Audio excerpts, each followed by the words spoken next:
Hey there, friends and foes. Good morning, multiverse. Happy New Year. This is Back of the Cereal Box, the pop culture show that celebrates the fun of the Saturdays of our youth. Kind of a Gen X nostalgia memories fueled show. Because when I was a kid, and by the way, I'm John Pyka, the prophet of pop culture. You can call me Johnny Beyond if you dare. And this show is all about celebrating the stuff that, I was into when I was a kid, sitting down at the breakfast table on Saturday mornings, jumping in our pajamas, grabbing big bowls of cereal, rushing into the rec room, the living room, the den, whatever you guys had, and watching Saturday morning cartoons, reading comic books, watching kaiju movies. And because we didn't have smartphones or tablets at the breakfast table when I was a kid, we were reading the back of the cereal box, or in this case, playing the game on the back of the cereal box. But that was our newspaper. That was our internet when I was a kid. And that's what this show is all about. And we're going to have fun this morning because we're kicking off the new year celebrating the Kung Fu Lucha Libre cartoons of our youth, specifically starting with Hong Kong Phooey. Hong Kong Phooey, #1 super guy. And to help with that is your wife's favorite redhead, cosplayer, artist extraordinaire. She is the one, the only, Aubrey Cavett. Good morning, everyone. Happy New Year! Happy New Year. Aubrey is wearing a faux fur coat to stay all warm and snuggly. We are on the precipice of an ice storm, an Arctic blast coming through Tennessee. It's already hitting Memphis right now. We're so not used to it. People are already panicking. Yeah, they are panicking. We're going to get like a dusting of snow. Less than half an inch, and it's going to shut down Tennessee for at least 24 hours. Okay. So last year, do you remember last year, Johnny? No. So last year, around this time, mid-January, actually, I did a video that I put on my Instagram where I thought there was like a foot of snow because I had missed snow so much. I was like, there's a foot of snow. Was so excited. No, my front yard had a lot of leaves and grass, and it made the illusion that there was more snow than there was. So I went outside and I measured. I took like a measuring stick and I'm like, it was only 5 inches, but 5 inches for Tennessee. That's a lot for Tennessee. Here's the thing. I grew up in northeastern Ohio where 5 inches was the whatever fell that afternoon. 3 feet on the ground was not unusual. That was like Tuesday, right? So I don't even notice snow in Middle Tennessee unless it's close to a foot. So, and that has happened twice since I've lived here in the last 30 years. But other than that, unless I just don't even remember there being snow on the ground unless it's substantial. So that's fair. Yeah, so when you mentioned last year, I'm like, no, what happened last year? I have no idea. But we're both transplants to Tennessee, technically, because I was raised up north in Massachusetts. Yes. So I remember the snowstorm shutting down the town. Not because it had a foot of snow. No, the snow was up to my knee and nobody could drive because there was so much snow on all of the roads. Well, listen, when I was a kid growing up in northeastern Ohio, we were out of school exactly twice. Oh yeah, we had to walk because of snow. Yeah, if the buses didn't run in my neighborhood, we had to walk to elementary school, guys. Well, there was never a time when the buses didn't run in my town. Oh. With 3 feet of snow on the ground, there were plows that had plowed. And we had these huge mounds of snow along the side of the road, these mountains of snow. but the roads were clear. Nobody was staying home when I was a kid. And so anyway, we've been off for about 5 weeks on hiatus. And I got to be honest with you guys, it was a struggle getting out of bed this morning. I've gotten used to sleeping in on Saturday mornings over the last 5 weeks, so I've got to rediscipline myself. But Aubrey, I'm hoping that you did have a good holiday season, that you did have a good break. I know you moved. I saw your new house, and it's a perfect spot for you. I'm so happy for you. And we're gonna be talking about some of the cool prizes from the cereal box that we got over Christmas. I did a Christmas loot haul show because, of course, December is also my level up month.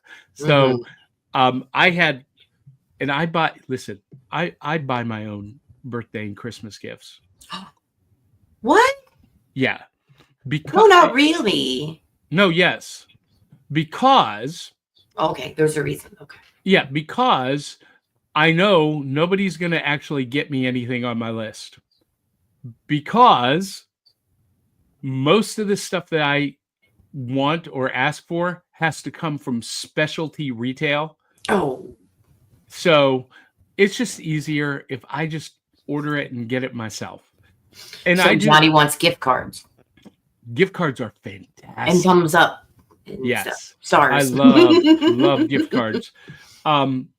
So yeah, and it started when I was 15, Aubrey. So I had asked for this. Yes is my all-time favorite band of all time. I'd asked my mom for this Yes CD box set, and it was about this. I have it here somewhere, and it was about the size of a record, box, but it was a thick CD box set. For those of you in the audience who are like, what are you talking about? CD box set? What is that? See, back in the old days, kids, we listened to music on a digital disc called a CD. And there wasn't none of that streaming stuff yet. Yes, this was before there was anything like streaming. Anyway, I wanted this box set. And it wasn't like out of the world expensive. It was like $65. I don't know, but in the mid 90s, I guess that was pretty expensive. But anyway, 4 CDs in this beautiful gift box set with a booklet, and it was called Yes Years. And I knew that my mom was not going to go to Quonset Hut or Camelot Music and get this box set. So I bought it for myself, and I wrapped it up. And my mom always put gifts under the tree from Santa. So I wrapped it up and I put a tag from Santa. And we're opening gifts on Saturday or on Christmas morning, and everyone's excited. I opened this box set and I'm like, oh my God, thank you so much. And my mom's just sitting there like,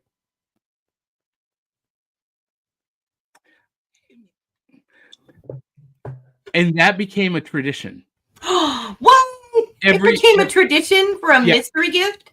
Yeah. And my mom had every year from that point on, I did that. And my mom had no clue what was going on. And so I maintain that tradition today. So I will buy specific things that I want, that I know that my family is not going to be able to get me. And I put them under the tree from Santa. This year, however, it was an ordeal. It was a whole kerfluffle. I still haven't gotten what I ordered yet. When I get it, I will tell the story because it's a massive story. But I was hoping to have it for this morning to show off. It ain't here yet, so next week. But Aubrey, we got to ask this question. What's in the bowl? Because the Saturday mornings of our youth were all about big bowls of cereal sitting down at the breakfast table, and I've already done a full review of the Twinkles retro cereal from General Mills. They sent this to us. This was in the from the 1960s. Here, I'll bring it up full screen so you can see.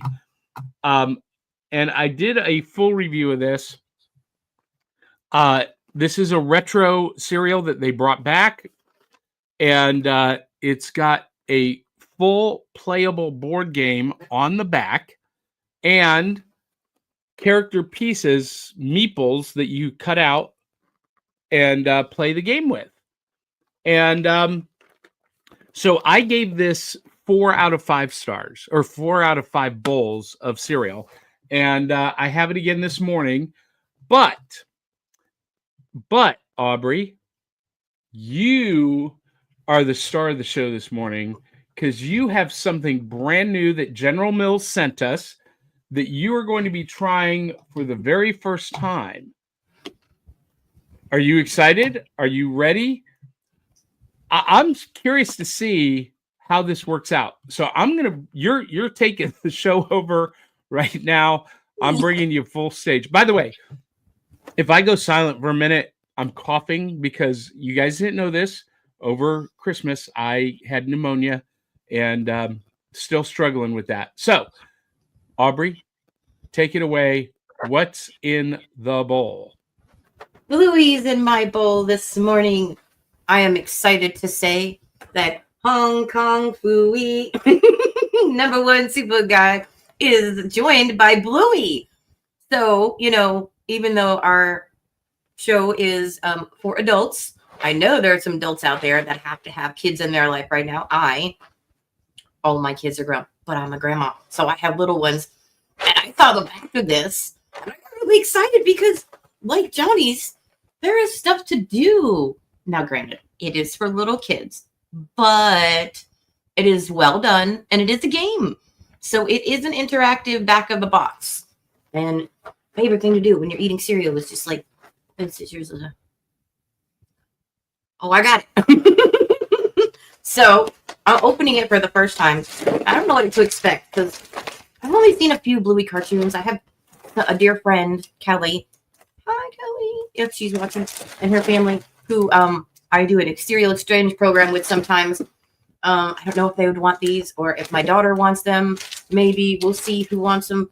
But I won't be able to finish them all. But a little SMR there.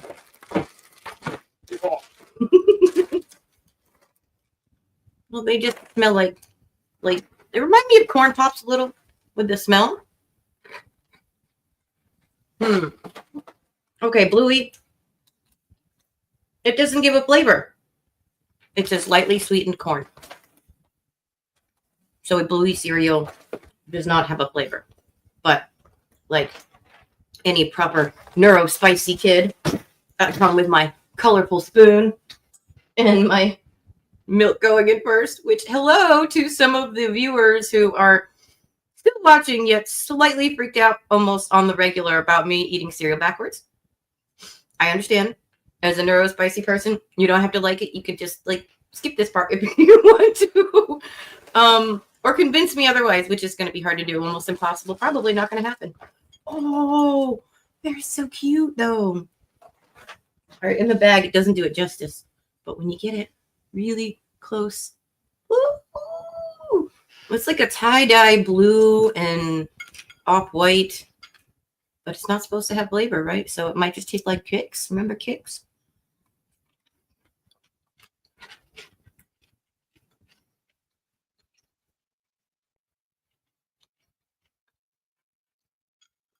Aubrey is chewing. She's taking a bite. She's thinking about it. Going in for a second taste. I feel like Bluey needs a splash of raspberry or blue raspberry because it just tastes like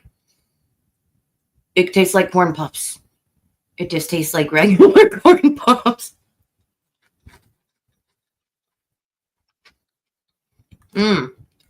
But use your imagination.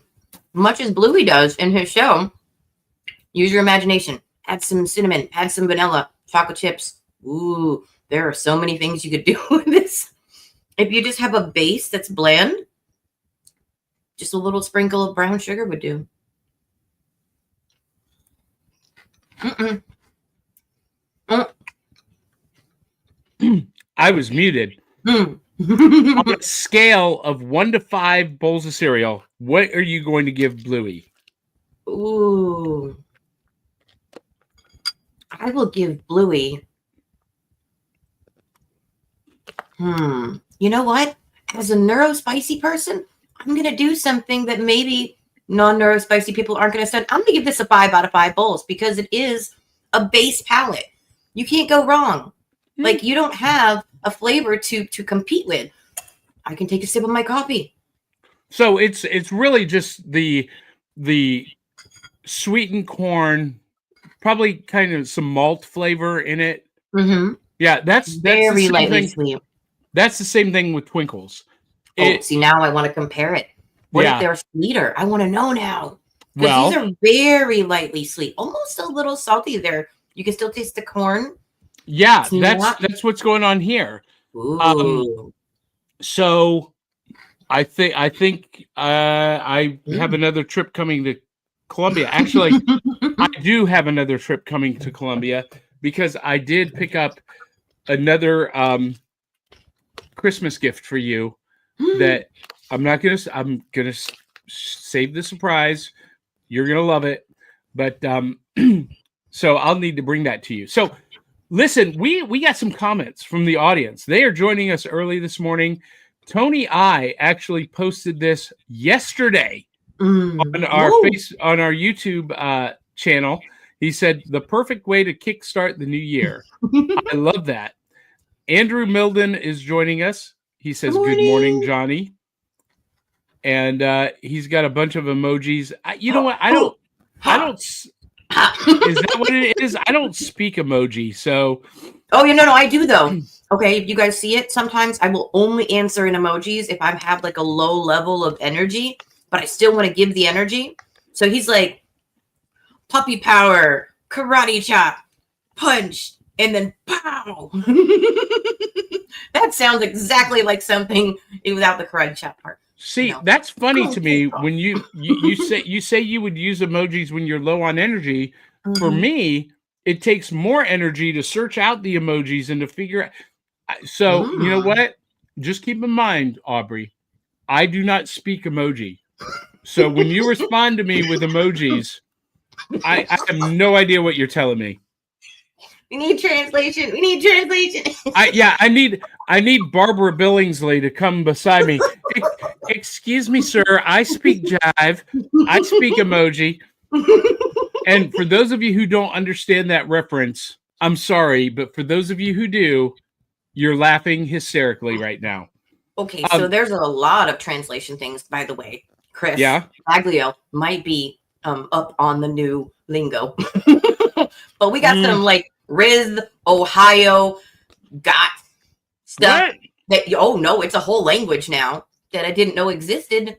And I found out because my daughter and my son-in-law, hello, music maker of the family, got a t-shirt that said Riz, Ohio, yacht, and I'm forgetting one of the words. And it means a nerd with a big butt that can't hit on people very well. Johnny's face is like there's a whole language out here there, Johnny. The whole this generation, it's just like, the jive language back in the 70s when they made up stuff and people were like, what is jive? Come on. I am a student of 1940s slang. There was a good like 15, almost 20 years where I continually spoke with 1940s slang, and people would look at me like, "What?" Yeah, I'd be like, "Yeah, that bird is 24 karat," and they'd be like, "What are you talking about?" It means that lady is like super deluxe. Like, she is super pretty. She's like epic. So that bird is 24 karat. Can you dig that? Don't be a Charlie. Anyway. Oh, and I still perpetually say dude all the time forever. So yeah. So anyway, Chris Maglio does said, good morning, my favorite Saturday morning crew. And you know what? Since Chris is chiming in this morning, this is probably the best time to do this. Check this out from Chris. Hey everybody, Chris Vaglou here from Song Swap Showdown. We are your weekly musical throwdown podcast. Each and every week, my co-host Amanda Sharp and I each swap 3 songs with each other that we may or may not have heard before, and then we rate those songs at a scale of 1 to 5 records, with 1 being a hard pass of a song and 5 being heavenly music to our ears. The songs are chosen by spinning the wheel of themes at the end of every single episode. But today, I am here to let you know that your weekend is not complete unless you started off by watching Back of the Cereal Box with Johnny Beyond and the rest of the crew. Love you, Johnny. Keep up the amazing work and rock it. Thank you, Chris. And check out Song Swap Showdown on Monday morning. 1 minute. Aubrey, vamp for just a second. hello, guys. So I did want to know on our page later on, all the new people we've got coming in. What did you guys do this year? You know, did you go on a trip? I know someone who went on a cruise for Christmas. Woo! Yeah. My son got to go on a cruise to the Bahamas. So even though I didn't get a lot of Christmas gifts, a few of them I got from good friends. One of the things I got was like a mug with a turtle on it and a bag that said the Bahamas. And I was like, oh, that's so cool. So, okay. Question for Aubrey and everyone in our audience. We're celebrating the new year. It's the first Saturday of 2025. Can you believe, Aubrey, that we're talking about 2025? Like, when you understand that in cartoon years, George Jetson is now 2 years old. He was born in 2023 in the cartoon. That was the far distant future. And we're already at my job. We're talking about 2026. You know, talking about taxes for filing taxes in 2026. It's crazy. Anyway, Wait. So you're saying my grandson and George Jetson, if we were in the cartoon universe, are the same age? Yes. Wait a second. Okay. So I'm the grandma of George Jetson. You could be. You could be. Oh my God! I need to. Does that make you feel old? No, it doesn't, Johnny. I'm one of those weirdos. I was told I was an old soul when I was like 7. So I don't understand the whole old young thing maybe as much. I don't know. I get along. I have friends that are in their, I'm going to tell on myself, late 20s, you know, and then I have friends that are in their 70s. And, you know, so it really, I mean, yeah, I can believe it's this time period, but I wanted a DeLorean. Okay, before I'm dead, can somebody reach it up? I want a hoverboard or DeLorean or something to that effect. Not a hover chair. We're not going to go there. Well, so we are in the new year, and what, in your estimation, let's just take a look backward. 2024. We tried a bunch of new cereal in 2024. What was your favorite? What was the best that you had in 2024? I know I'm causing you to rack your brain. Your ADHD neurospicy brain. Listen, little secret here, little inside baseball for those of you watching. Aubrey has the memory of a gnat. Okay, so I will say this. Looking back, I would have to go and look over every single episode, but because I did try some classics, but off the top of my head, I'd say I don't care. You know what? I know you're probably going to get, but one of my favorites, I'm going backwards, is the Addams Family. Oh my God. I love it. I'm sorry. I still have a little bit. The classic Cookie Crisp, but my all-time favorite for the year is going to be kind of weird sounding maybe to some. I really, really, really, really, it's not good for you.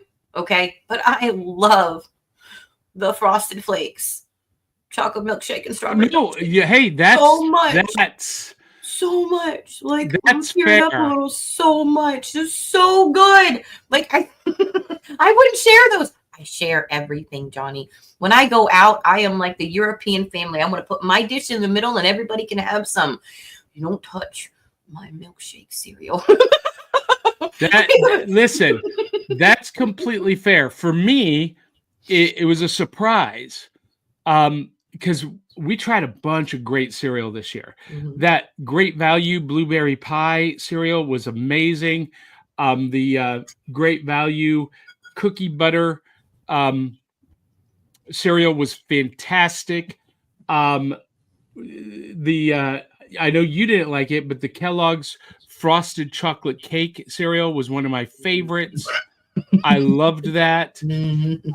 But the one that I just was blown away by was, and you didn't get to try this, was Friends Vanilla Latte cereal. I want to try it so bad. At Walmart right now. General Mills had sent it to us, and it was so good. Wait, so surprised. Wait. We got it, and I didn't get to try a bowl of it? No. Dude. Because we got it as part of that big holiday packet. And I gave you some of the cereal from that. Mm-hmm. The chocolate checks. I gave you the Betty Crocker cookie mixes. Yes. But that one I tried and I was like, this is staying with me. And I did a review on our channel during our hiatus, but it was amazing. It was the best. So for those of you in our audience, best of 2024 cereal, what was it? Next question, best of 2024 movie. Oh no! You don't have to answer immediately. Think about it. Think about it. No, I don't think I could. Hi, Clyde. I don't know if I can do that one, Johnny. You might need a whole show. I might need to think about that the whole show. Well, we might do a whole show of the best of. But Clyde Hall says, "Happy New Year, #1 super guy and gal." And Clyde, thank you again. You helped produce this show. We're going to be talking about Kong Phooey, and he posted 57 images on Facebook that I was able to use for today's show. Thank you so much. He saved me so much work, and he's such a huge contributor to the show. He really is the secret producer of Back of the Cereal Box. And Drew Milden says, Bluey! His son loves Bluey. And they watch it together. So, yeah. Caterade Comedy is on and says, hiya, folks.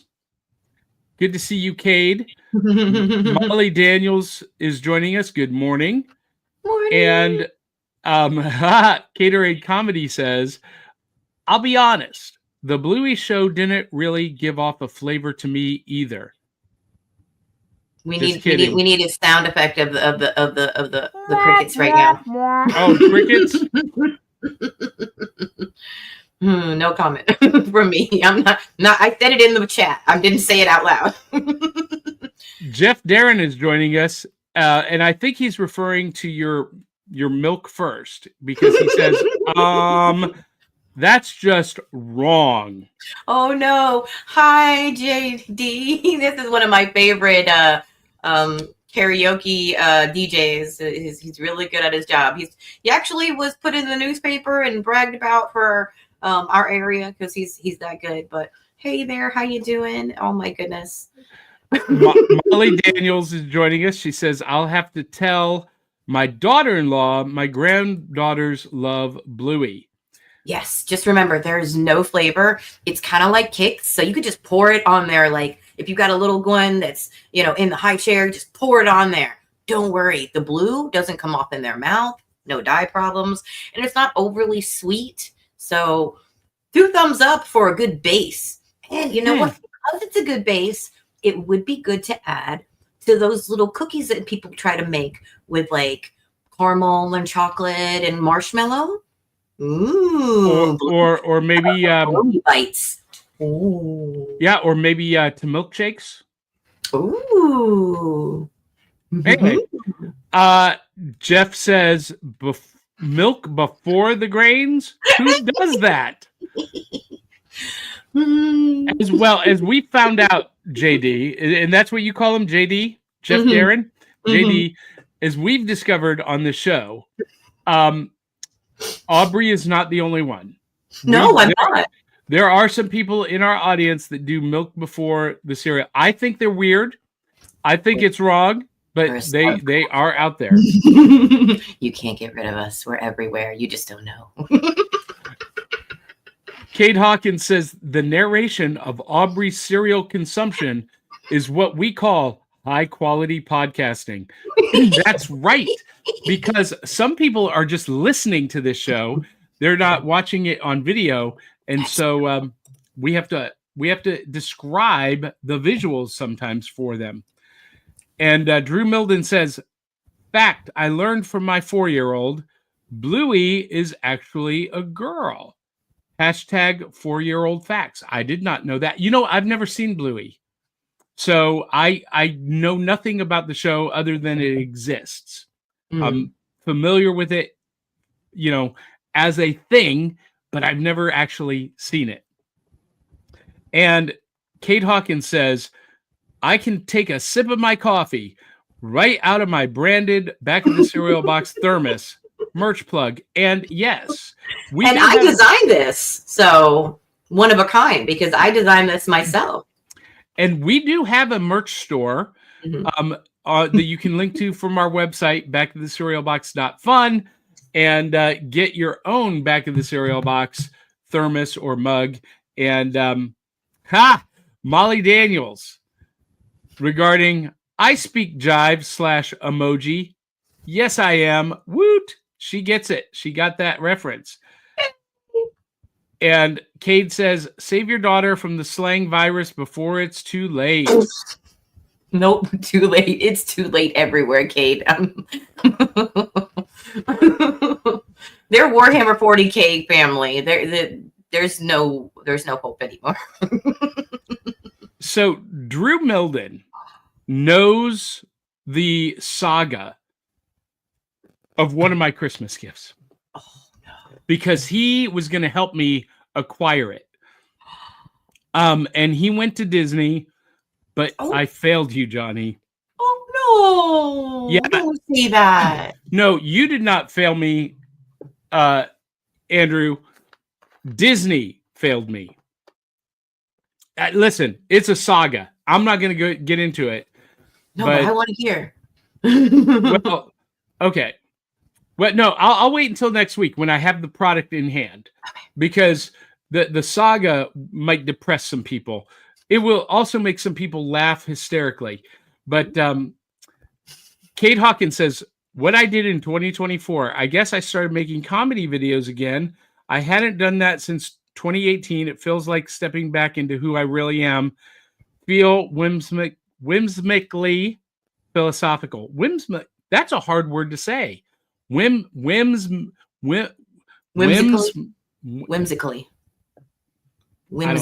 I don't like you anymore. Molly Daniels says, my 2 favorite things of 2024, performing at Carnegie Hall and being a surprise guest on this show. Wait, you performed at Carnegie Hall? I didn't know about this. Oh, Molly. I'm struggling right now. Oh my God, really? That is so cool. I got to perform at Carnegie Hall in what was it, 1998? That was pretty amazing. But okay, I want to hear the story that for you, Molly. What did you go to Carnegie? Yeah, I need to hear the story. Have Molly back on, that way she can tell us in person on camera. Yeah. or well, we're gonna see her at Imaginarium and maybe some other conventions this year. We're gonna be going back to some conventions this year. Matratham Con, Farley Con, Dragon Con are on the list. And so maybe we'll see you at some of those, especially, and definitely Imaginarium. And Molly Daniels says, remember, I eat it dry. Talking about cereal, so she'll like the Bluey dry. Well, in that case, Molly, do it like a a trail mix. If you're gonna do Bluey in a bag, well, that sounds weird. Oh, you need to add a little spice. Or a little cinnamon or some chocolate chips or something to the mix. You know, if you like butterscotch, they make butterscotch bites too. The little ones that you can put like butterscotch, a little bit of Bluey, maybe some peanuts or some pecans or something with it. I love butterscotch chips. Mm-hmm. That's a fantastic idea. You got me thinking. So I had a question for you, Aubrey, and it just completely left my head. That's okay. So what I was going to ask the whole audience is, how was your New Year's Eve? There's a lot of people who were sick. There's a lot of people who went on trips. There's a lot of people who stayed home. And I know, Christmas is, touch and go with a lot of people. You have to see a lot of people. Sometimes you don't see anybody. So let's put the Christmas part aside. It was just New Year's. Tell us, on the page or, on the live chat, how was your New Year's? What did you do? Did you travel? Did you stay at home? I personally went to a roadhouse and celebrated with fireworks and friends, and hi JD, he was there too. And so we did some karaoke. We ate, we made new people, but that was my first time in years going out for New Year's, like almost 10 years. I haven't gone out for New Year's. So what did you guys do? Was it a crowd? Was there a lot of people? Our town had the most extreme New Year's we've ever had in this town. We had a huge fireworks show. We had a huge crowd downtown, and I went to a town over to the roadhouse to be with my friends. Had no idea. So no pressure if it wasn't, big and loud. Our group was pretty intimate, and that was okay. We had a ton of fun. My family went to a party at some friend's house, but because people shoot off fireworks on New Year's Eve, someone needed to stay home with the dogs, because our big dog, our 50-pounder Reagan, on 4th of July, chewed her way out of her kennel, a metal cage, and mangled and broke a tooth, hurt herself, freaking out over fireworks. So we made the decision that someone needed to stay home with the dogs to keep her from hurting herself on New Year's Eve. And that I volunteered. And I got to tell you, this is the first time ever in my life that I've not been at a New Year's Eve party. So quite the opposite of me. Yeah. And growing up, my parents threw a huge New Year's Eve party every year. My parents did nothing. Oh yeah, no, it was like the event of the year in our circle, and ever since then we've always done something with friends and family for New Year's somewhere. But this year was the first year that I didn't leave the house, and I didn't have anything. There was no TV, no radio on. It was completely quiet in the house. And me and the dogs just got on the couch together. I read some graphic novels that I needed to catch up on. And I did a New Year's Eve live video here. But that was it.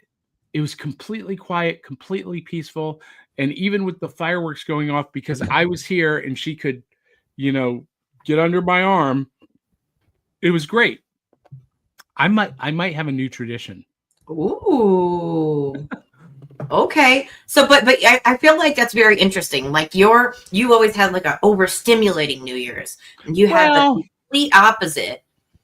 But for me, it's always been very quiet. I mean, I was a teen mom, so at the age of 18, all of the party New Year's was gone for me anyway. You know, I had infants already. So I went from being a young adult that really didn't do anything New Year's, unless the adults were like, go in the other room, in which case I got to play Atari at my aunt's house. Woo-hoo! I was the girl who liked Atari. And then nothing. Most years, nothing. I watched like the TV ball drop sometimes I could catch, you know, but other than that, there was no parties. But for me, I'll give you an idea. Great. I'll give you an idea of like one of our New Year's Eve. And my dad always cooked a big pan of pork and sauerkraut. Oh, that's so cool. And it would like roast in the oven for like 12 hours. Ooh. And we would have dozens upon dozens of people come to our house from all over the country. They would drive in, fly in. And one year, my dad set up a shooting range in the backyard for people to shoot guns. We always did fireworks. And one year my dad set up a boxing ring in the basement, and we had New Year's Eve boxing matches with the guests. Whoa. Yeah. Okay. See, maybe I'm doing New Year's wrong. Maybe I need to like have a get together now that I've got a space to do it. Maybe I need to start doing that. Like, yeah. Maybe but I really don't hate the idea of being around a lot of people for the ball drop. And maybe it's because I was the opposite. I didn't have that. So I feel like that's a cool tradition. Your dad cooked and everything. Speaking of father figures, can we talk about Sarge from Hong Kong Phooey? Well, okay. We're going to get there in a minute. Hold that thought, because it's time for our favorite segment, Prizes from the Cereal Box, also known as New Loot. This is the part of the show where we relive the memory of reaching into the cereal box and pulling out the prizes from the cereal box. Kids today don't understand this tradition, and I was one of those kids. I dumped out the entire box into a big bowl to get the prize. And I learned this trick like a couple of weeks ago. A friend said, why don't you just open the box from the bottom and pull it out from the... I was like, yeah, where were you 30 years ago, 40 years ago? Anyway, in my cereal box this morning, I have something very retro. This is actually something that might have come in a cereal box, or at least as a mail away. This is it's called a big little book from Whitman, and it is The Incredible Hulk Lost in Time. And this is a storybook with illustrations. Let me see. Very cool. Yeah. And I had a collection of these when I was a kid. And I found this at the flea market for $3. And I was like, yeah, I can't pass that up. This was published in 1980. Wait, $3. Holy crap. That's a great deal. Yeah, $3, published in 1980. So I was 10 years old. And this is the kind of prize from the cereal box that I would have been hunting for. And I don't think these came in cereal boxes, but I'll bet you there were mail away offers for these. And on the back, there's a whole list of some of the others: Batman, Daffy Duck, Pink Panther, Mickey Mouse. Yeah. So 1980. Nice. And it looks much older than that because the pages are very yellow. But yeah, I'm super excited that I have this in my collection. And Aubrey, I believe you have something along the same lines. It's so funny that we both have the same thing. So, okay, for the record, this is actually a gift that I gave someone else that I asked to borrow for this morning, because I like giving things away more than I like keeping them, to be honest with you. But yes, I really love the idea of the retro book, and I love that we picked similar things to show off. This was not $3. This was more than $3 when I bought it. I was with you when you bought it. Yes. And G-Men. And in honor of #1 super guy, you know, and doing Kong Phooey doing his thing to make the world a safe place because he's so awesome. There was a lot of words of awesome. There was an awesome lot of that in there. So this is by Dick Blair, illustration by Milt Youngren and Whitman Publishing in Racine, Wisconsin. Yeah, so my book is from Whitman Publishing as well. Nice. Yeah. So these, if you see that was what's really the good. date? What's the publication date? That's the greatest part about this. So if we look really close on the second page, and I have to be really careful because these tear really easy. But if you can see, can the camera focus? Come on. And let me see if it'll focus on the tiny words. Oh, it almost did. Do you see that? Yeah, but I can't read it. Okay. It is 1935. Wow. 1935. Copyright 1935. So this is one of the finds, and next week I'll show you the other one. But look at that stuff. I love it so much. Okay. Yeah. So very similar. Same publisher. Same. Oh, it's so gorgeous. Yeah, same publisher, same format, because that's what I've got going on here. So you've got the story and the illustration on the opposite page. That's very cool. And separated by 4 decades. Oh, I know. Isn't that weird? It's amazing. I love this. And like I said, it's very, but this is stories from famous movies.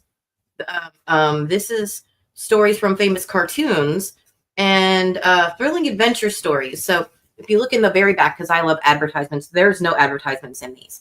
But these are the only advertisements. It is a full list of the big little books that you can find. So that means I'm going to be on the hunt for Billy the Kid, Tom Beatty, Ace of Service.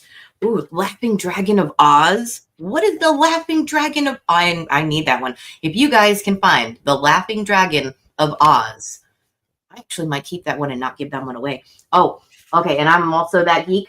I'm the neurospicy. Oh my God. It smells like old books. Oh, it smells so good. Does anybody else sniff books? Okay. I'm that girl. So Aubrey, you made me curious, and I looked in the back of my big little book, and it's got the same kind of list of the other books in the series. Nice. Wow. Yeah, so we can go on the hunt for the ones that we like. So yeah, the list is thrilling adventure stories, stories of famous cartoons, and famous movies. So we've got Three Musketeers, The Last Days of Pompeii, Buck Jones and the Roaring West. Buck Jones. Ooh, I might have the Prescott Kid, Buck Jones and the Fighting Code, West Point of the Air. Wait. Yeah. So wait. Those of you who are watching or listening, some of you in the audience recognize those titles. I want to know who was a Buck Jones fan. Ooh. Yeah. That's amazing because you guys, Aubrey and I did not coordinate this. We did not have a pre-production meeting to talk about what we were going to show off. We both just happened to have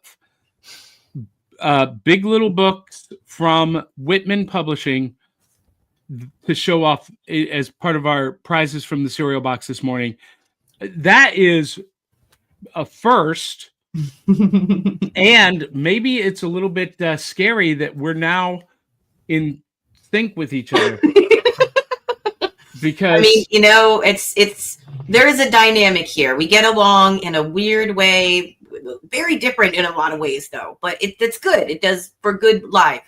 And hi, everybody. I invited a lot of people this morning that may never have watched. So hello, if you're there. Yeah. And thank you for joining us in 2025. Ooh, it has been a crazy year. Have you guys watched as Johnny? Oh, hi. I'm ADHD, so wow. Good freaking morning to you too. But have you guys watched any of the old episodes that Johnny posted? Let me know what you think, because I would love us to go and do a review of 2024 video at some point and talk about our favorite highlights, talk about our favorite episodes with you guys, and talk about maybe what you might want to see in the future this year. You know, our highest rated episode was Ultraman. Wow. We had more people watch that than any other episode. And Eli T. Cash is coming to us from Facebook. And by the way, if you are watching live right now and you're on YouTube, we love you being on YouTube, but you help us more if you will jump over to Facebook and post some comments and give us some views on Facebook. But Eli T. Cash says, good freaking morning. And he says, the bookstore Johnny went to has that smell all over the place, Aubrey. That's true. I'm that person. I will sniff the books. I'll just... Eli T. Cash says, pre-production meetings are lame. So I used to get a lot of heat from one of our former co-hosts that we didn't do pre-production meetings. And the quite honestly, the reason was time. Who's got time for that? Anyway. If we can, we can. If we can't, it still seems like we sync up sometimes. Yeah. Drew Milden says, I'm biased, but I like all of the episodes with the host of the Drew versus the World podcast. Well, I would love it even more if the Drew versus the World host would let me be on the Drew versus the World podcast again. Yeah. And I would be happy if Drew would come back more regularly to this show because he adds so much flavor. Drew flavor. Yeah. Is that like bluey flavor? No, I think it's well, it's a little bit more of a soul food thing. Anyway, Clyde Hall says New Year's Eve, watching the 4:30 movie, film with my sweet Ginny, our super dog Quill, and Ultra Cat Casper. That's fantastic. And Drew Milden says, done, Aubrey. Yay! Best thing that happened so far in 2025. Yeah. All right. So we are through all of our audience comments, and it is time to dive into Saturday morning 102. Actually, it should be 101. I did not update that cart. We're going back to Saturday morning 101. And our topic this morning, and for the month of January, by the way, our overall topic is Kung Fu Lucha Libre. So we're going to be talking about the Saturday morning cartoons that focused around Kung Fu and Lucha Libre wrestling and the crossovers between them, the connections between them. And normally, Aubrey, this would include Teenage Mutant Ninja Turtles and Power Rangers, which, by the way, did you know that this year Teenage Mutant Ninja Turtles is 40 years old? Cool. Listen, 40 years ago, these are the things that are 40 years old. All right. The Golden Girls is 40 years old this year. Mr. Belvedere. Oh, that was a good one. The Care Bears cartoon. The Wuzzles. Thundercats is 40 years old today. She-Ra, Princess of Power, is 40 years old. Garfield's Halloween Adventure. I love Garfield. Oh my gosh, that's so cool. Movies. Return to Oz. Ooh. Yeah, do you remember how horrifying that was when we were kids? The Black Cauldron is 40 years old. Oh my gosh, I love the Black Cauldron. The Care Bears movie is 40 years old. The Goonies, one of my all-time favorite movies. The Breakfast Club, one of my all-time top 5 favorite movies. Weird Weird Science. Oh my God. Okay. That 40 is a years cult old. classic. That's a cult classic. And Sesame Street Presents Follow That Bird is 40 years old this year. Wow. Oh, and man. of course, okay. Yeah. And 1985, the Teenage Mutant Ninja Turtles was first published by Kitchen Sink Press and Mirage Studios. But that's not what we're here to talk about. We're here to talk about Hong Kong Phooey, number one super guy. And Tale of the Tape. Hong Kong Phooey is an American Saturday morning animated television series produced by Hanna-Barbera Productions. It was originally broadcast on ABC, and it aired from September 7th to December 21st, 1974, and then in repeats until 1976.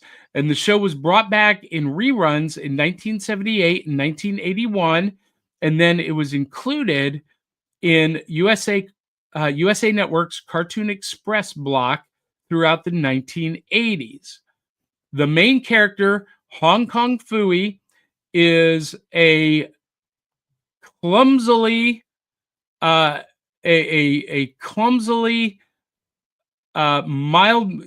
clownishly clumsy secret identity of Penry Pooch, an anthropomorphic dog working at a police station as a mild-mannered janitor under the glare of Sergeant Flint, nicknamed Sarge, and working alongside the ditzy telephone operator, Rosemary. And Aubrey? Yeah. You wanted to say something about Sarge. Sarge. Yes. I was trying to refer to the way in which he reminded me of your friend's dad, the next door neighbor, the friend down the street's dad. It very much in a father figure way. He is trying to do his best to keep this this police station, above water. Even with his he is still quite a mess in a lot of ways, because for some reason, though he tries, he can't keep his team fit. He can't keep his team from letting things get stolen from the parking lot or out of the station. Like, the windows are open and things are getting stolen underneath their nose. And then you have Henry, who does such a good job of being what he thinks he should be, which is the opposite of the cool, can-do Kung Phooey himself. This is his mild-mannered janitor. And let me say, okay, Scatman Crothers, first of all, much respect. Okay, 100% respect. He played his character. So, I don't know how Sarge did not fire him. I think he was, it's just the father figure thing. I go back to Sarge is the guy who's the dad of the kid that was neurospicy, always bumbling, kind of messing up, trying to be on time, trying to do the right thing. Somehow manages to, with the help of friends, Spot, who is essential, and just dumb luck. But so that is my comment on Sarge. I used to think he was a stupid character.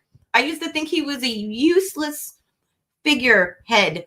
But honestly, after watching it as an adult, I'm like, you need Sarge's. He's not perfect.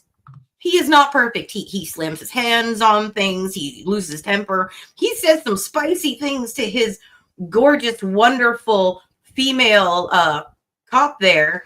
So, and kind of not nice to Henry also sometimes, but still. Wait. We got to correct something. Uh-oh. It's not Henry. It's Penry. Penry. With a P. And I did not know that until it's Penrod Pooch. I grew up thinking they were saying Henry, all my life until this week. I thought I was hearing the P. I thought no, they're saying Henry. No, it was Penry. Penrod Pooch was the alter ego, the secret identity of Hong Kong Phooey. Now, here's the thing. Hong Kong Phooey is an anthropomorphic dog. Oh. And I loved this show when I was a kid. I really did. You did? Oh, I love this show. I watched it religiously.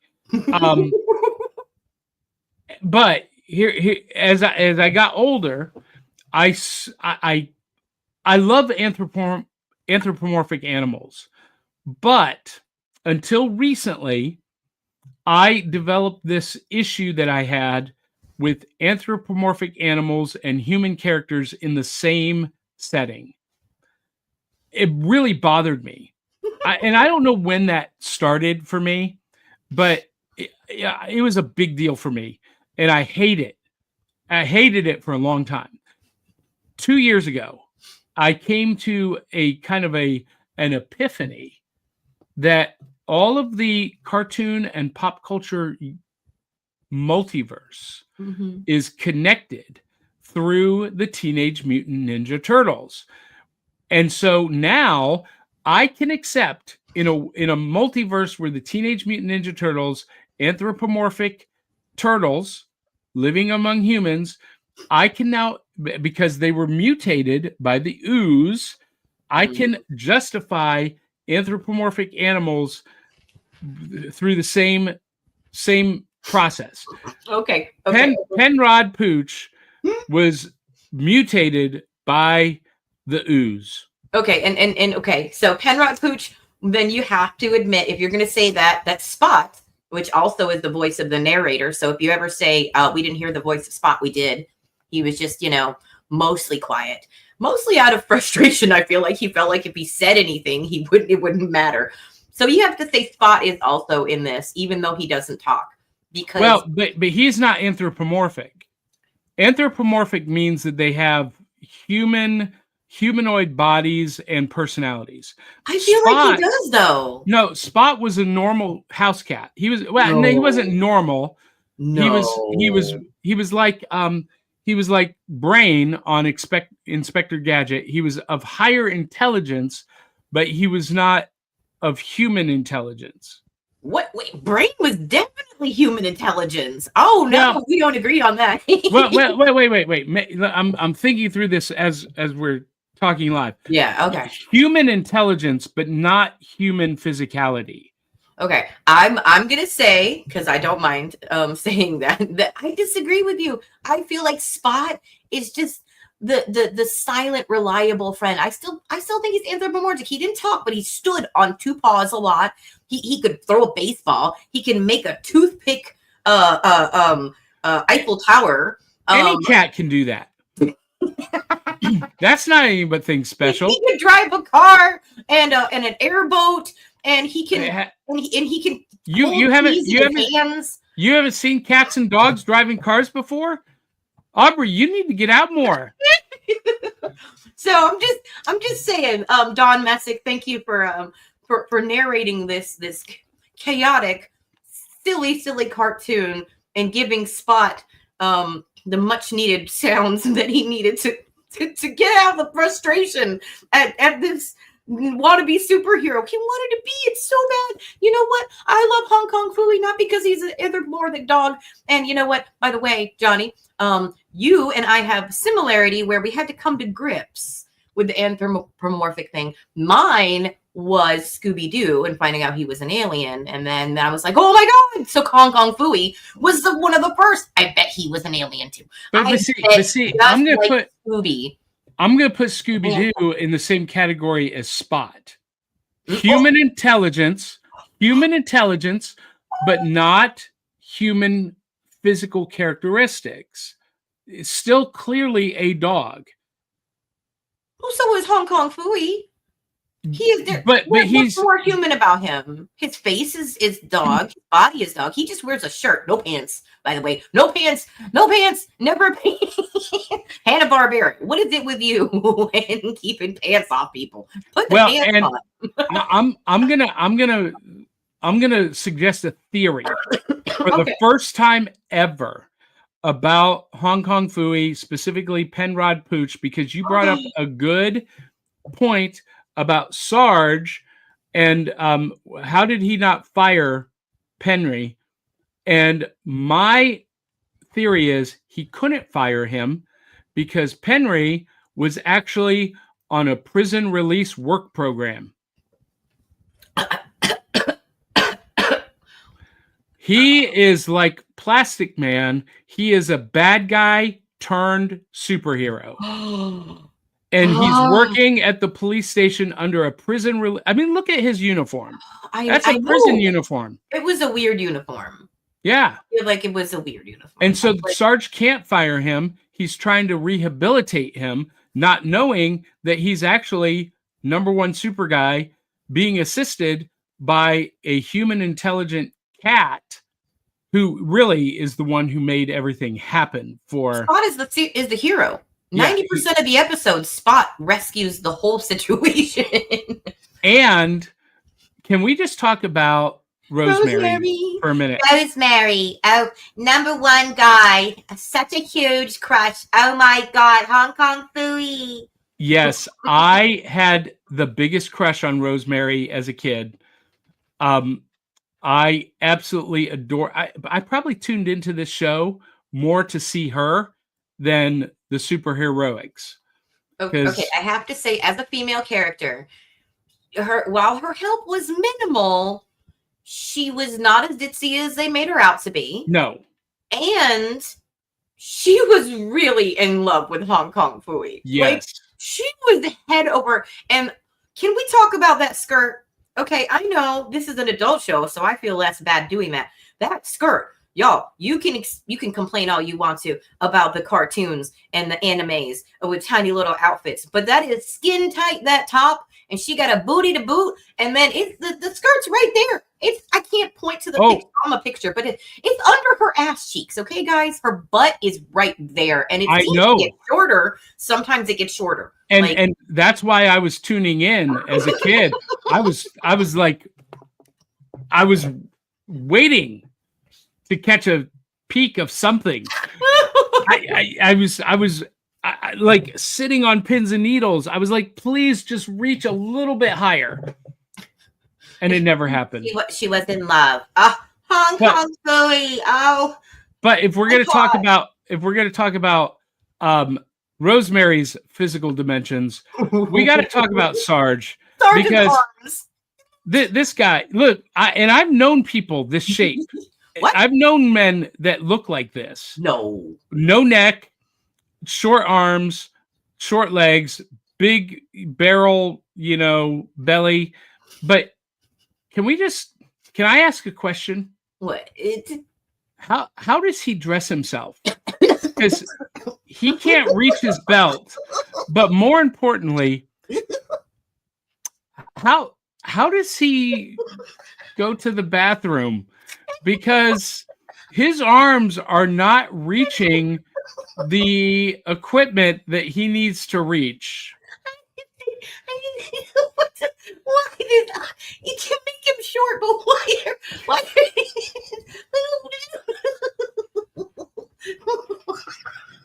I'm sorry, every time I thought about his body, how was he even making that toothpick thing? Like, how do you reach away from your body with a tiny little arm? We've broken Aubrey. Why did you make him like this? I want to know him, Barbara. Who is responsible for the tiny little T-Rex arms? I'm not making fun of people with short arms. I just don't understand. I've never seen an authority figure shaped like that before. We have broken Aubrey, and Eli T. Cash says, Sarge's arms. Like little chicken wings. And he also asked, how can you fire a dog And see, here's my. Never called him a dog. I know, and this is why I've always had problems with mixing anthropomorphic animals with humans in the same setting, because the humans don't realize he's a dog. What? Hong Kong, they never say, oh, Hong Kong Phooey reminds us a lot of Henry, who is a dog, and Hong Kong Phooey is a dog. Or do we even realize he's a dog? Maybe we don't know he's a dog. How do we not see this? Are they just, is there like a veil of illusion because of the ooze? What's going on here? Okay, I have questions. I have questions too, and I want someone to tell me in our audience, in the live chat. You can do it later on. That's okay. You can let us know what you think. Do you think, are you on my side? Because my side, okay, I'm taking sides now. I'm taking sides in 2025. It's called Hong Kong Phooey. Is a universe, same exact universe as Scooby-Doo. His ancestors laid the groundwork for Scooby to be awesome. Okay, I'm saying right now that there's not maybe related, but I feel like they're the same part of the alien thing that's going on there with the Scooby-Doo. Are you on board with that? Let me know. I want to know. And Johnny, I know you said earlier you don't agree with that exactly, but I feel like is when I saw this time with the new knowledge of all the comics and all of the worlds and the realms that they've created in the universe of comics and cartoons, Hong Kong Phooey, he's still known throughout all the cities he goes to. Everybody knows his name. Yeah. Everybody in this world knows Hong Kong Phooey. They know he's awesome. Somehow, even though they see him not be exactly awesome, they still think he's awesome. Ladies are swooning. Men are honored for him to step on their head. No, there's a construction worker that says in one of the episodes, well, I was honored that he could step on my head anytime. Well, what's really funny about that, Aubrey, is that you know, I never really realized it until recently. What I really need is a superhero team with Hong Kong Phooey, Underdog, Adam Ant, Mighty Mouse, and Grape Ape. Grape Ape. I need that. Wait, what about Jabberjaw? Jabberjaw? Jabberjaw. If you're going to have Hong Kong Phooey, they were both bumbling and they both managed to be helpful. Well, but can Jabberjaw operate out of the sea? Yeah. Can he? Yeah, we'll for some reason. Yeah, he can drive, he can run, he can sing, he can play with instruments, there's a lot of stuff Jabberjaw can do. Y'all remember Jabberjaw, right? We should do that one day, that one. And Josie and the Pussycats, we already did that, didn't we? I did a solo episode on Josie and the Pussycats, but I was thinking about I was thinking about bringing it back. Maybe Jabberjaw and Josie and the Pussycats in one episode. We could do that. The crossover aspects and stuff like that they had. That's a good idea. By the way, I am enjoying some Mott's gummy fruit snacks that was provided to us by General Mills in our Halloween. I found the box of these fruit snacks untouched. I thought my daughter had taken them to school. There's an entire box of like 100 bags of these. Oh, I'll take some on your hands. Okay. Molly Daniels says, I also thought it was Henry. I did all this time, but it's Penry.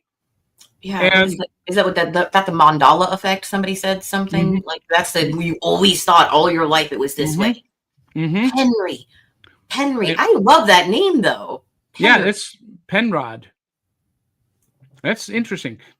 Eli T. Cash says, I think the reason Anthros and other characters living amongst each other in the Hanna-Barbera universe are the result of Kazoo's one too many fingers. It's not Kazoo, it's Gazoo with a G. The Great Gazoo. That could be too. That could be too. Maybe the Great Gazoo is like the center point of the pop culture universe, and it's his magic that made all of this possible. There's a character in anime that is the same way, but he's only been around for like less than a decade. And he has the power to change the universe. So in his show, the reason why people have pink hair and blue hair and white hair, but they're young, is because he did a little to undo people's minds and undo the universe for a second so they could forget that they saw him use his powers. Same way. Oh, that is so cool. Oh my God. There's a fan theory about Great Gazoo being formulated on this show. Oh my gosh. We are making cartoon history right now. He is responsible for this. I don't doubt. That's a good one. And Eli T. Cash says about Rosemary, she has her hands right behind that booty. The animators knew what they were doing, as they did with Daphne being DID. Wait, Daphne had DID? Is this new information? I don't remember that. Daphne had DID? You know, dissociative identity disorder, multiple personalities? I mean, Daphne from Scooby-Doo, she did? I mean, she did get in a lot of situations where she was kind of trapped. Maybe she bumped her head a few times. But that's not DID. It can cause DID. So, a new audience member, H. Killian Lorelei Wise. Oh, I would like to say happy birthday. Happy birthday. That's her birthday today. Happy birthday. Thank you for joining us. Oh. Happy birthday. She says, I've got a big head and little arms. I don't think this was very thought out. You do not. You have normal sized things. I know. Hey, we have a guest that just joined us in the studio. Come here, we Reagan. have a puppy. Come here. We got Bluey cereal. Here she is. Oh, we got the puppers. And so today is the day of the puppers. Yeah. So she loves being in the studio with me. Oh, they're fur babies. They are. She's got a blanket right over here on the floor, and she's my girlfriend. Beautiful girl. Cutest. Yes. And she just went to the vet, and she has to lose 8 pounds. Oh. Yep. Let's see. Eli T. Cash says Jabberjaw was in a crossover comic with Aquaman once. That's right. I think he would survive on land. And Eli T. Cash says, wasn't Gazoo exiled for a reason? Could be that reason. Yeah. Right.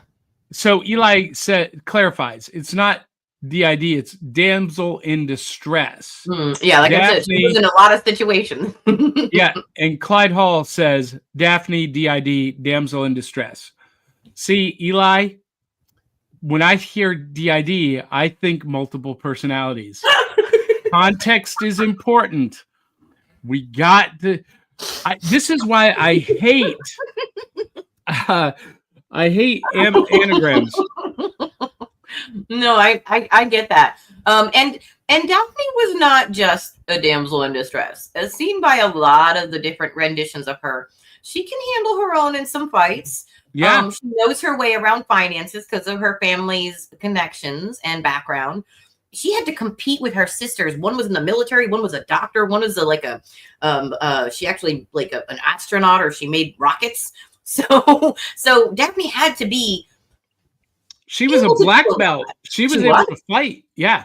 And she just didn't always. That doesn't mean that she couldn't and wasn't capable. Now that element of Daphne being able to fight as a black belt in karate was introduced in the Scooby-Doo live action movie, but it became a part of canon in the animated versions therefore after. But we're talking about Hong Kong Phooey. And another dog.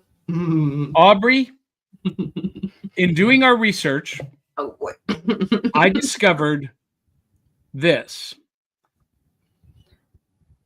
Yeah. Clyde mentioned that, and I am sad. This was a scrapped movie. It never happened. I hate that they scrapped it. It looks like it would have been good. No, I'm super happy that they did. What? Listen, in live action, I think this would have been horrible. I saw some of the test footage that these frames come from. Yeah, I was not a fan. I feel like, the last image, go back one image. I feel like that image, if they could get it right, that just feels like Ninja Turtles era. It does. It feels good. Like, I want them to do this. Like, please, bring us back Hong Kong Phooey. It doesn't matter that he was bumbling. So is Mr. Magoo, and we love him too. Now, they also did a Hong Kong Phooey video game for the Nintendo, and I never saw this. I have had no idea that this existed until this week, which I'm surprised by, because I was a big fan of Hong Kong Phooey as a kid. I was a huge video game fan at the time that this would have come out, and I had no idea that this was even a thing. But you talked about some of the comic appearances. Mm-hmm. And, here's more model sheets for the characters. There's Spot, who doesn't have a spot. He's got stripes. Yep, that's why it's funny. Yeah. But here's the Hong Kong Phooey comic series from Charlton. There was a DC team up of Black Lightning and Hong Kong Phooey. Oh, I love this. Yeah, wait, that was. But was he bumbling? Because if you change him too much, I don't know. I haven't read this. I need to get my hands on this. Yeah. I knew that they did it, but see, when this came out, I was vehemently opposed to the anthropomorphic animal human crossovers. Now I can accept it because I have this belief that it's all part of a multiverse where they coexist. I'm just saying this. Wait, we'll go back one more. Just 1 second. This version of Hong Kong Phooey, if he is like an amazing superhero, I mean, this is kind of badass. Like this imagery, if he looked like that in the beginning, I don't know that we would find him funny. I think he would be like an intense crime fighter. Yeah. More serious. And you notice that he's wearing pants. I know he has pants on. Because listen, that is one thing that bothered me about this cartoon is he's wearing his karate gi with no pants on, and I'm like, doesn't that kind of hinder your crime fighting? Anyway, he was also a character in the Laugh Olympics from Marvel Comics. Scooby-Doo team up. We were talking about this. Yes. So I didn't even know this. Yes. Yeah. So this is issue 26 of Scooby-Doo team up, and this is actually available, Aubrey, in the collected editions that are available from our friends at InStockTrades. I love this. Somebody, if you find it, please let me know. I'm broke, but I will buy it. And now I need to take a picture with somebody playing Hong Kong Phooey in my Daphne, because this must happen. This is too cool. Okay. I loved Hong Kong Phooey as a kid. The reruns that I saw in the 80s when I was a little girl was like, I love the fact that Spot was such a good friend. My favorite part about the show, by the way, is Spot. And the fact that Spot was such a good friend that he always looked out for Hong Kong Phooey. You know, absolutely. He had such a good heart that it made me love it. Even though I'm going to be one of those people. I was so frustrated with this character. I was so frustrated with him having this amazing book in his hands and all of the silly phrases, and he could never seem to get it right by himself. But the fact that he had a team of just Spot mostly that loved him so much that kept him from really bumbling it up most of the time. Not all. Sometimes Spot wasn't there. But most of the time, that was amazing. Let's take a look at some action figures. This and the lunchbox. Oh my gosh. Listen, I love vintage lunchboxes.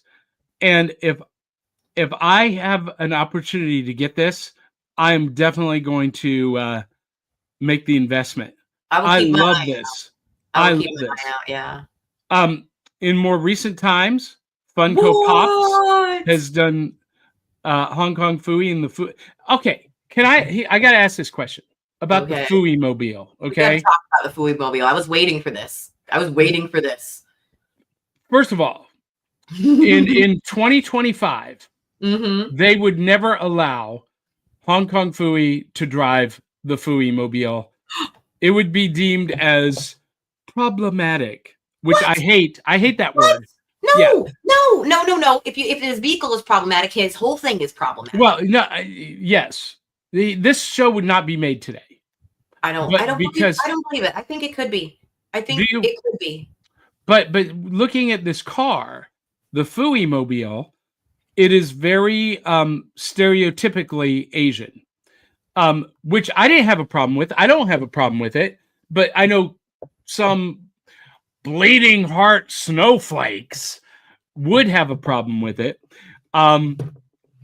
That's kind of a semi quote from The Grinch Who Stole Christmas. Bleeding hearts of the world unite. Anyway, okay.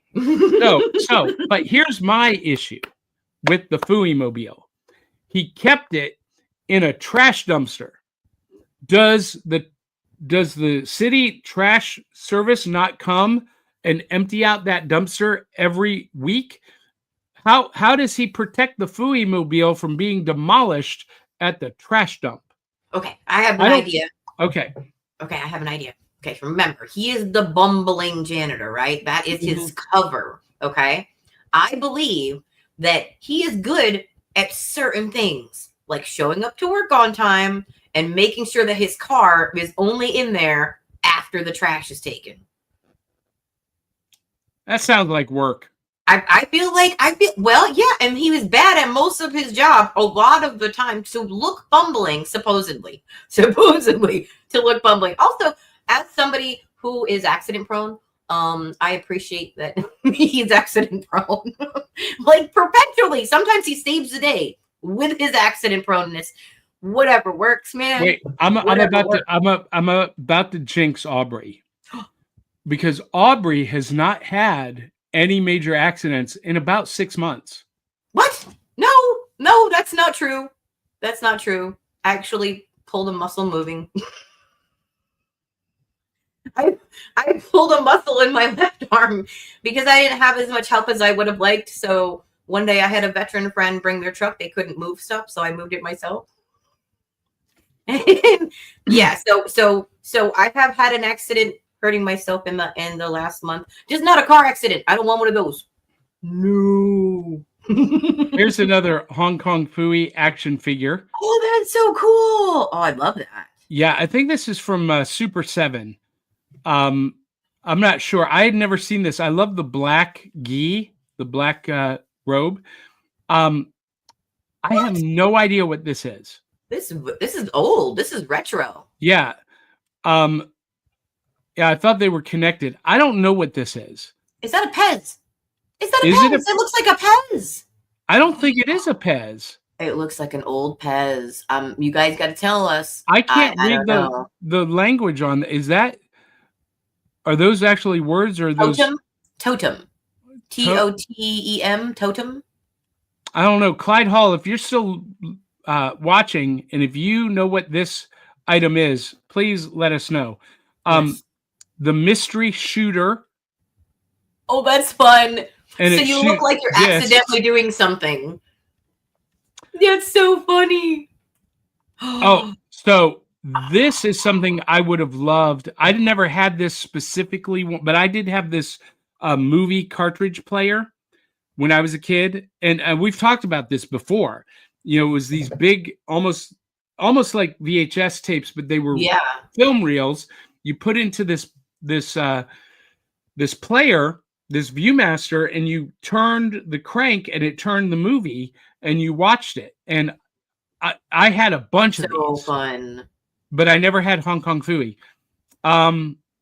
This is a PVC vinyl action figure. This kind of exemplifies the entire show right here. Mm-hmm. Mm-hmm. Mm-hmm. I love that. That would look great on my bookcase. That is really cute. Oh, it is a Hot Wheels. I didn't know they made a Hot Wheels of this. Okay. Neither did I, but now I'm on the hunt for it. My dad collected Hot Wheels. My brother collected them. My son collected them. Hot Wheels and Legos, man. Like, I actually played with those when I was younger. I have Batman Hot Wheels I will not let go of. I refuse. Aubrey, you remember at the Gallatin Comic-Con, Yeah. And a few others before that, we did Hot Wheels racing for charity and gave away prizes. And you know what? I think I need to get this for our Hot Wheels races. And I think I'm going to focus my Hot Wheels collection on animated characters and pop culture movie character cars. Yeah, I love that idea. If there's any that I have, I'll add them to your collection because there were hand-me-downs from my family. So now I love this. What? The 7-Eleven cup. What year? I wonder what year that was. So this would have been the 70s. And, you know, when I was a kid, we didn't have 7-Eleven in my town. 7-Eleven was like a West Coast thing when I was growing up. And 7-Eleven did this entire run of these specialty cups. They did Marvel Comics characters. They did DC characters. They did cartoon characters. And they were these collectible cups. They're highly sought after by collectors today. If I were a kid and we had 7-Eleven in my neighborhood growing up, that would have been a daily thing. We got to go to 7-Eleven to get the collector's cup. Here's another. Another Funko Force. Yeah, this is from Funko, and let's see what this one is. Oh, this is the video game. I'm sorry, video game covered. Cool. This one. Ooh. Is pretty cool. Yeah, what? I think this is a custom. I was going to say, that does not look like... But that's cool. Yeah, Hong Kong Phooey and Spot in the Phooey mobile. Nice. Oh, what is this? I don't know what this is from. This is a frame from another animated series. And we have Penelope Pitstop here. Yeah. But I don't know who the characters they're facing off against. Yeah. Some kind of robot cat. Looks like maybe a ninja cat. Yeah. So a lot of cool merchandise. What else do we have here?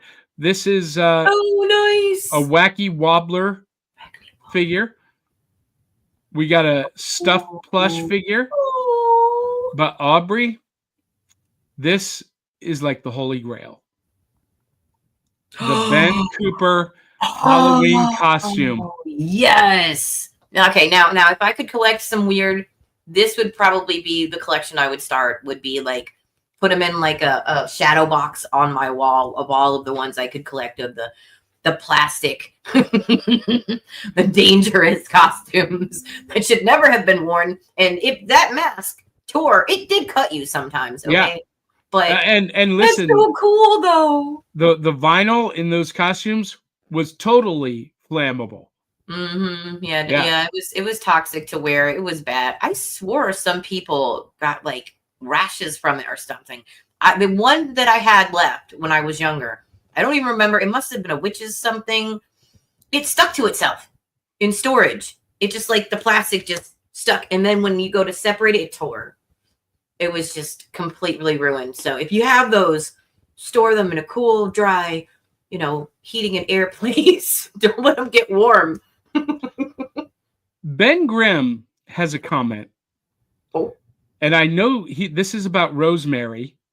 He said, I thought it was Donkadonk. DID. That's what I thought at first. I'm not going to lie, Ben. I'm right there with you. When I heard DID, it was not. That's why I didn't agree with Johnny at first. Because I thought it was talking about a big butt. I was like, because she does. Rosemary got that. Woo, she got a bubble butt. It's okay. It's good. It's all good. Oh, yeah. It's way good. I'm telling you. She was just in love. Oh, my God. Just the most awesome, fabulous guy. Kong Phooey. Can we talk about those legs? Holy cow. Those legs go all the way up to her waist. Legs for days. I love it. Now, she does need a little bit of conditioner in her hair. It's a little bit stringy, but... Well, I feel like she's got that thin, that thin, almost perfect blonde hair that you can't do too much to, but you can just wake up and it's good. Just wash it. Like that kind of lady. But I love the glasses. I love that she was sassy, confident, capable, not over the top, not taking anybody's space up, but also holding her own. She had a job to do. And also, she never let anybody rush her. Yes. Yeah. And acted by voice actress Kathy Gorey, who was kind of famous for doing that voice, not just in this show, but other shows, and as a radio personality. So, yeah, very cool. Let's see, other comments here.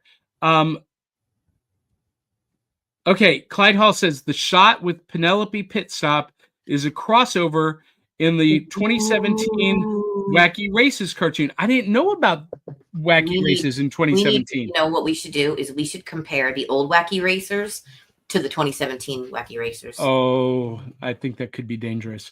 I think that would be dangerously fun. Who's ready? Oh, what is in my pockets? I wore this, by the way, to the New Year's Eve get together. So tell our folks, you're wearing your pajamas underneath this fur coat. Oh, I am. Why are you wearing the fur coat? Okay. Other than the fact that it's freezing cold in Middle Tennessee. Oh no, it's awful, and I have plenty of hot. This is lingerie, technically.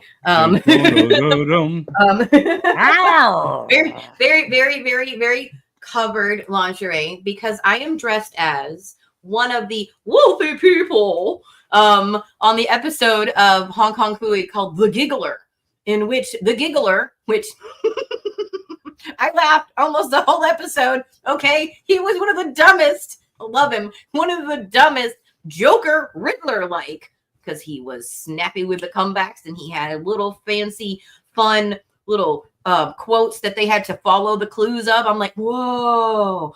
But he was a goofball. Like, he was the worst version. I got frozen. He was the worst version of a funny guy. He didn't care. He was the worst bad guy. Even Sarge is like, he was a failed comedian who decided to go a life of crime.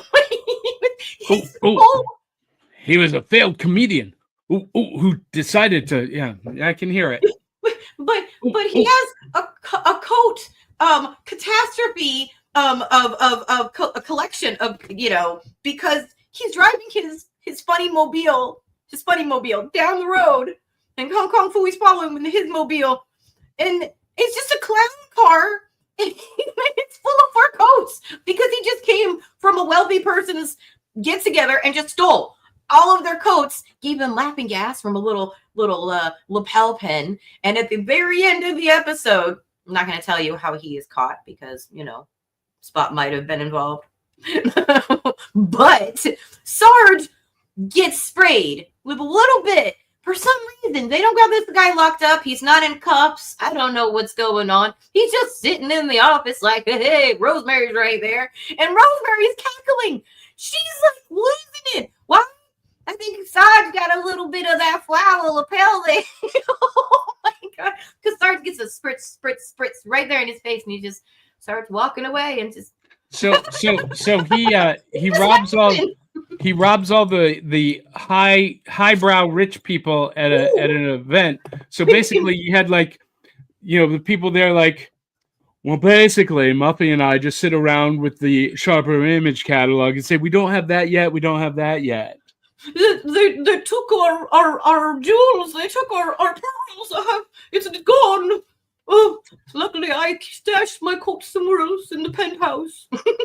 All right, so listen, we're going way over time, but we got a couple more comments that we got to get through because this is important. Clyde Hall says it's the Totem Candy Dispenser. Totem Candy Dispenser. Let me bring this back up. This is what we were asking Clyde about right here. The Totem Candy Dispenser.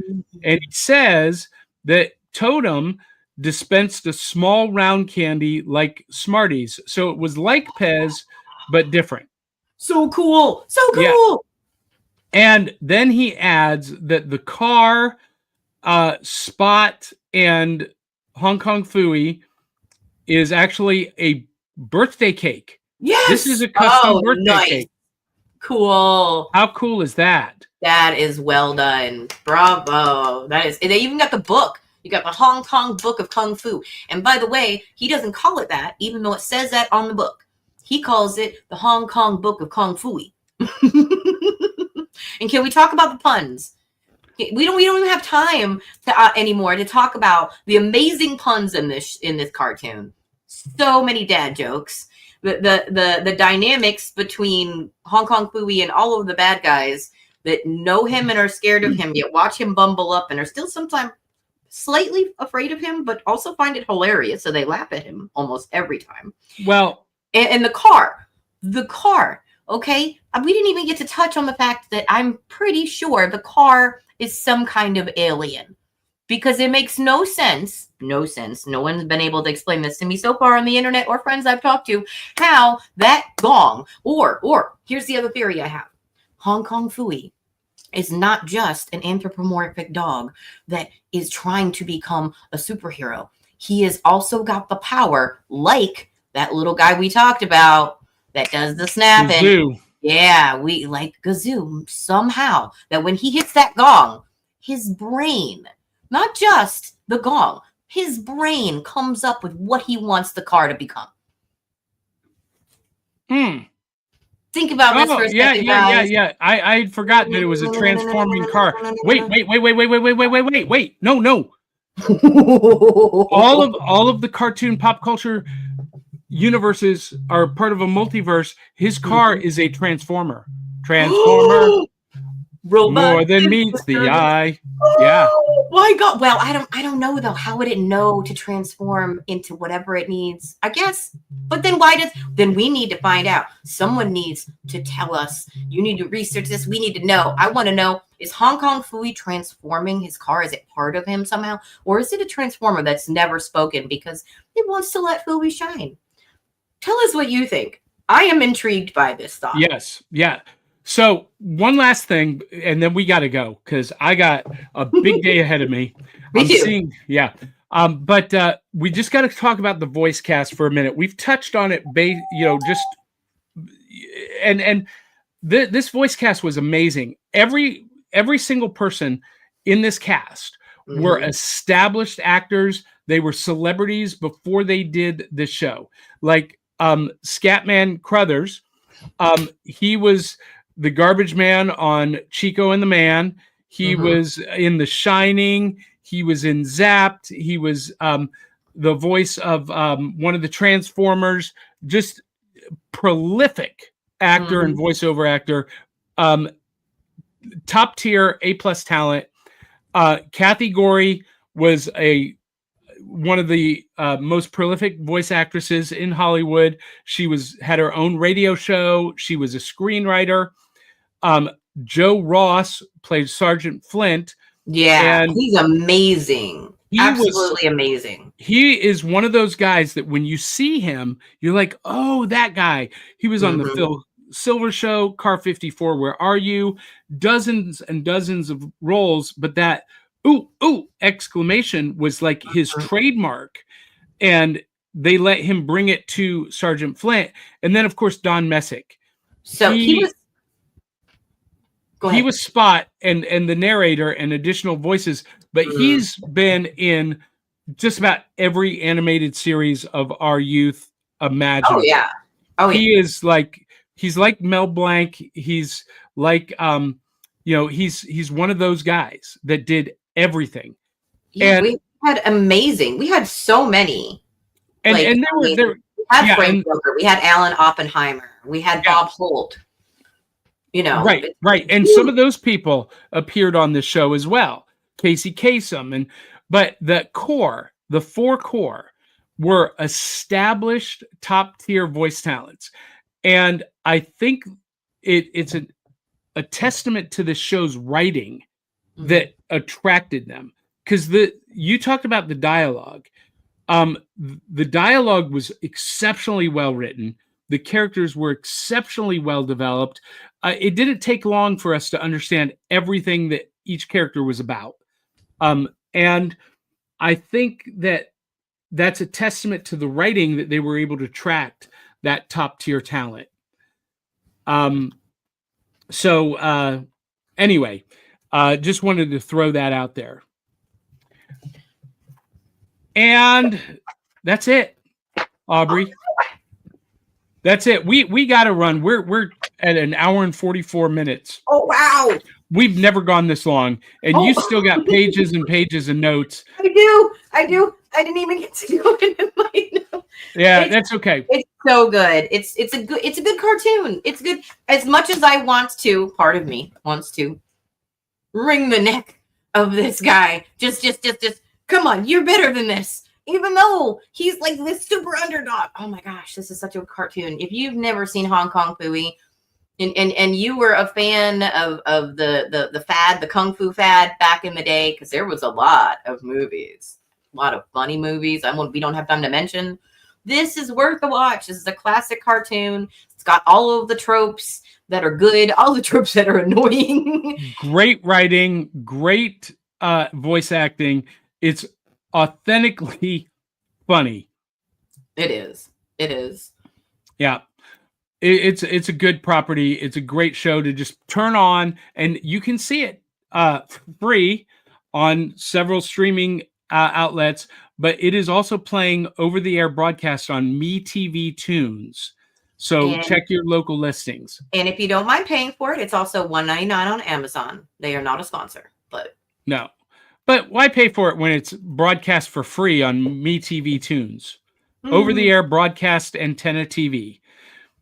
Listen, I'm not a fan of streaming services anymore, especially when you can get free TV the way we did when we were kids with an antenna. I'm just saying. Anyway, listen, guys, a lot of Gen X fueled nostalgia here this morning. And if you like that and you want to support the show, you can have your name in lights with our Cereal Box Super Friends at patreon.com/cerealboxpodcast. And I forgot to update this cart. Also, if you want to do a one-time donation to support us, buymeacoffee.com/cerealboxpod. We're looking for our goal for 2025, Aubrey, is 1,000 of our audience on Facebook, YouTube, our newsletter, the audio podcast, 1,000 people in our audience to make a monthly donation of $1 a month. That's our goal. It would be amazing, and we very much appreciate all of you, our VIPs and our stop-ins and our new people that we have. Yeah. We are very appreciative, and we love you guys so much. Yeah. We don't deserve your support, but we appreciate it. And if you want to get all of the exclusive perks, early episodes, access to join us live on air. Ooh, that's fun. Yeah, $2 a month. And there are other perks as you go up. And if you become a VIP member, you get to host your own show once a month, like Dennis Pozzi does. And we'll have news on his next episode coming up soon. But we would appreciate any support that you can give us. We are supported by viewers like you, and you help keep us mostly advertiser free. Thank you. We are sponsored by General Mills Cereal. They send us cereal in kind. We are looking for an in-kind sponsor for pajamas. Bunsies, I'm looking at you. And some other in-kind sponsors. If you'd like to present your product, your service, your next project to our audience. And Aubrey, last week we reached over 4 million people. So if you'd like to put your product in front of 4 million middle-aged geeky people with disposable income, come join us. Yeah. And I think that's it. Aubrey, I forgot to tell you, because we don't have pre-production meetings, and maybe this is why we should. I forgot to tell you, I wanted you to create your own Aubrey sign-off for the audience. Oh, because I do. We'll catch you on the back of the cereal box, but I want Aubrey to have her own specific sign-off that is your signature. I forgot to tell you this up front, so I'm putting you on the spot right now. You are. Okay. Let's see. My favorite thing about the podcast, I would have to say, is them joining us live. So I guess thank you for joining our geeky weirdness. I like that. Give it some thought, work on it, and come up with like a banger catchphrase. Okay. All right. And if there's any suggestions, I'm willing to take suggestions, guys. So yeah, send those through. So as we leave you guys, wherever you're watching or listening, make sure you subscribe, give us a review, post comments, share with 200-300 of your closest friends and family. Tell them to come share the fun. And until the next time, love you, mean it, and we'll catch you on the back of the cereal box. Ta-da!